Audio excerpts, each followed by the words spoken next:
Welcome to our blog guys. आणि सगळ्यांना प्रथम गुढीपाडव्याच्या हार्दिक शुभेच्छा. आणि याच मुहूर्तावर आपण आज आपल्या शेतात आलो आहे. आज बैलांची आपल्या अवताची अशी पूजा करायची असती. तर पहिले आपण एक अवताची पूजा करून त्याचा तास काढणार आहेत. तसंच फेरफटका मारत आलो आहे आपल्या विहिरीजवळ. ही आपली विहीर फुल भरलेली आहे. आणि हे इथून सगळं आपलं शेत आहे 40 एकर. जिथपर्यंत नजर जाईल तिथपर्यंत आपलं शेत आहे, पण 40 एकरचं. आता आपण केली आहे तासाची पूजा. अशी पूजा करतात गुढीपाडव्याच्या दिवशी. गुढीपाडवा म्हणजे शेतकऱ्यांचं नवीन वर्ष असतं.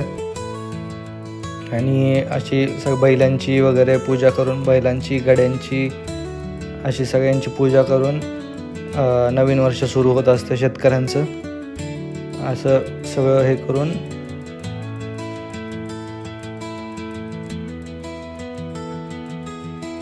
आपण आता तासाची पूजा केली. तासाची पूजा वगैरे करून सगळे आई बाबा आजी असे सगळे होते, काका वगैरे. आणि आता आपण घेणार आहे तासाची पूजा केली. आता आपण आऊत चालवायला घेणार आहे. आणि गड्यांनी सांगितलं कसं चालवायचं आऊत वगैरे. तर त्यांनी जसं सांगितलं तसं आपल्याला चालवायचं आहे.